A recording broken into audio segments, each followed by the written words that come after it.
Hey guys, it's a record number 36 Vise that I'm restoring. I've got it almost all stripped down. I've just got one more of the jaws to remove. You can see it's all loose.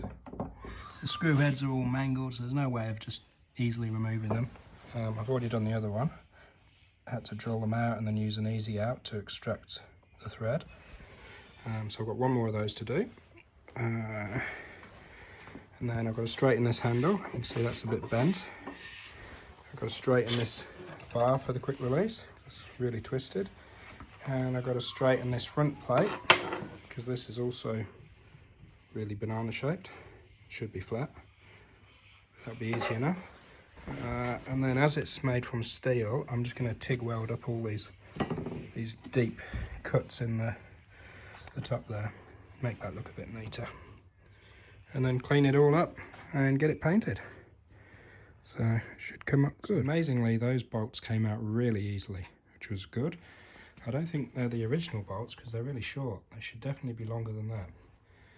So I've just cleaned the threads out with the correct size tap. So that static jaw now is ready to be degreased, cleaned up, got back to bare metal, ready for paint.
I've now finished wire wheeling with the grinder. There's always a few little bits you can't quite get to. The grinder just won't quite get into some of the little corners. So that's when I switch to a drill with a wire wheel in it and just finish it up like that.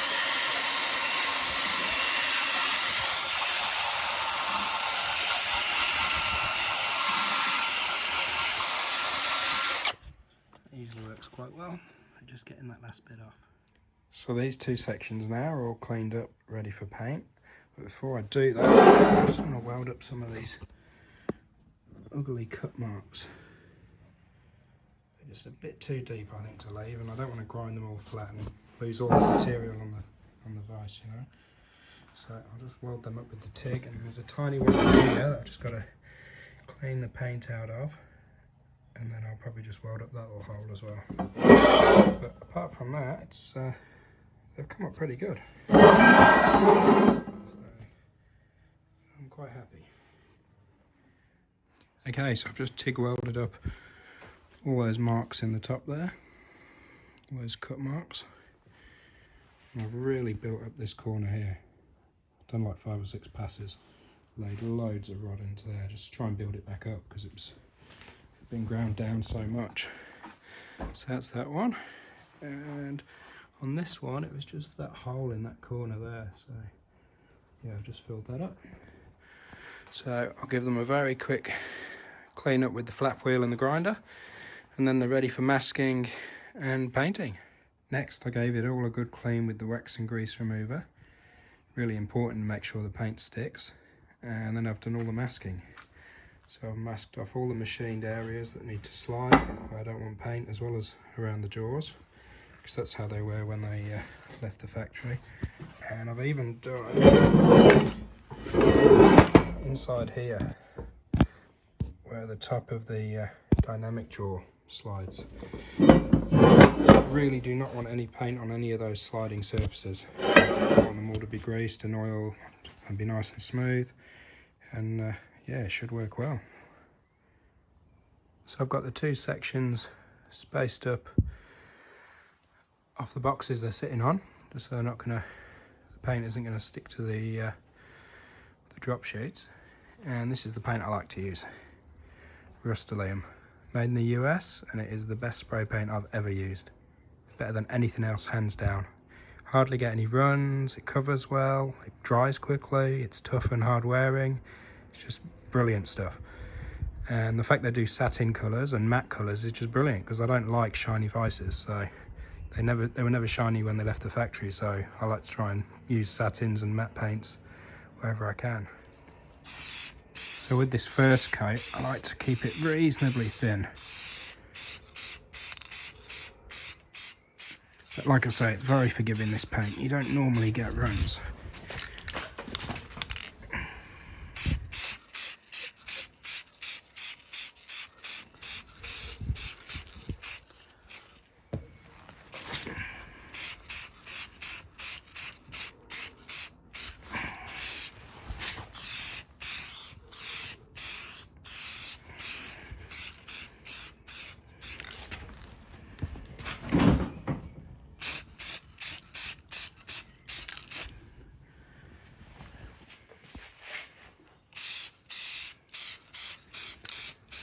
I'm about to notice that I haven't masked off the anvil, so that's why I suddenly stopped painting for a second then, because I know I'm going to have to wipe it over with wax and grease remover and put masking tape on it so that it doesn't get painted. Next I'm going to straighten up this section that holds the quick release lever, which is quite bent. So to do that, I'm just going to use what we call in Australia a shifter, and I think you guys in the US call it a wrench, and the UK calls it an adjustable spanner.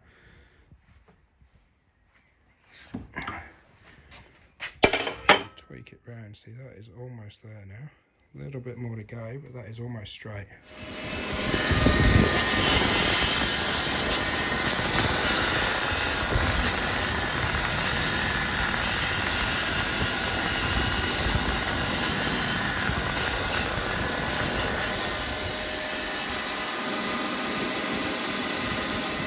My favourite technique for straightening bent handles is the 3-bolt technique. So with 3 carefully placed bolts, they're going to apply pressure in just the right spot.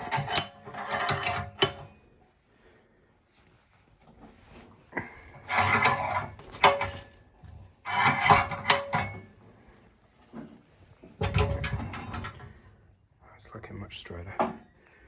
Probably have to reposition 3 or 4 times to get every single little bend out, but I can normally get them pretty straight using this technique.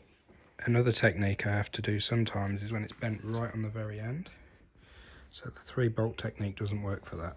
So I clamp it up to where it's bent, and then just give it a couple of gentle whacks like that with a copper mallet hammer, and normally I can get it pretty good. My favourite bit of Vise restorations is removing the masking tape. I just love it. It's like unwrapping a present. You get to reveal how it's going to look.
that's that half. That's the dynamic jaw.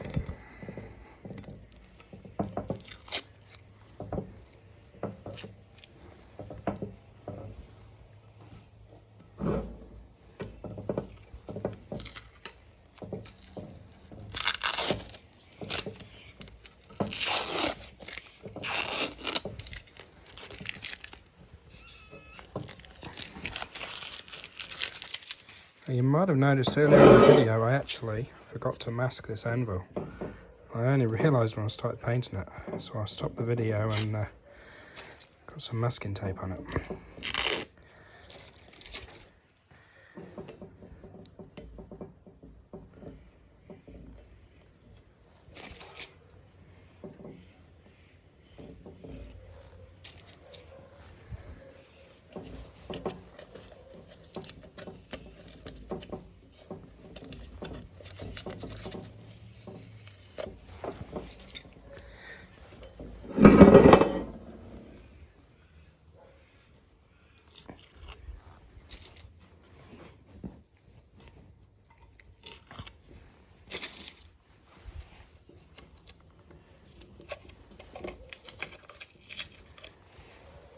Okay, so that's pretty much ready to be reassembled.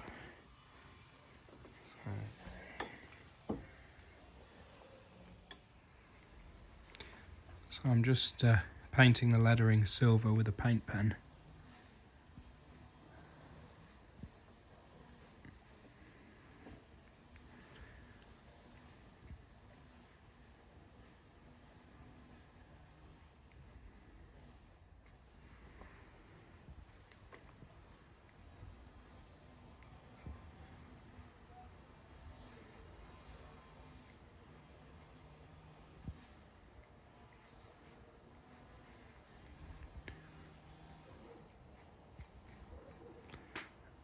I just feel it makes it stand out a bit more, makes it sort of pop a bit, you know. And the silver definitely goes well against the blue background.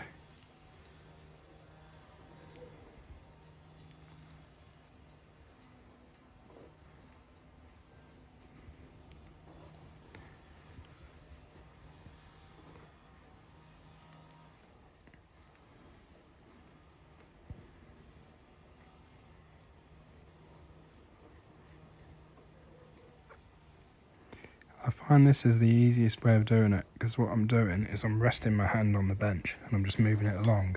So rather than trying to do it freehand or doing it upside down, which I find doesn't work too well because sometimes the paint all runs out the nib and makes a big mess, I find doing it this way, I can rest my hand on the edge of the bench and literally just go along and just, you know, up and down and round, and I find it's the neatest. So that's not too bad. Might give that another coat afterwards, but yeah, pretty happy with that. So just using the silver paint pen just to highlight the lettering on the vise.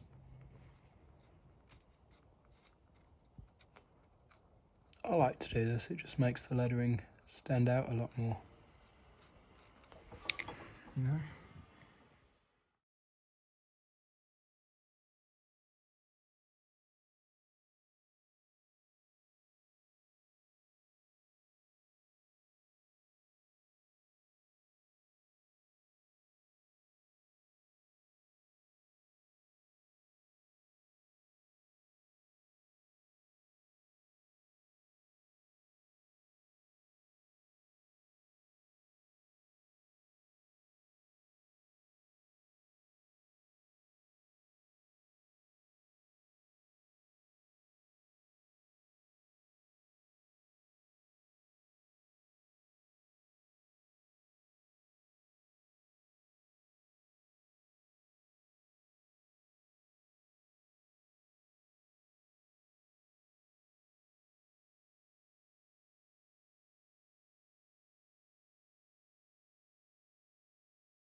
So this is the finished number 36 and I'm really pleased with it. It's lovely and smooth, quick release.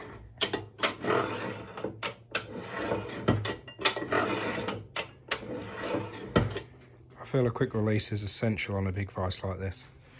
So much easier to use than winding them in and out by hand. The new record number 6 jaws fit absolutely perfect. So that was a huge win. They were $30 off Amazon. And the bolts were like $4, so that's a huge win. And they bolted straight on, so they'll give years of good service. So really pleased with that Vise. That will be getting put to work soon, and that will be another user. It's probably going to go on a wall mount, I think, in the new workshop once I build it.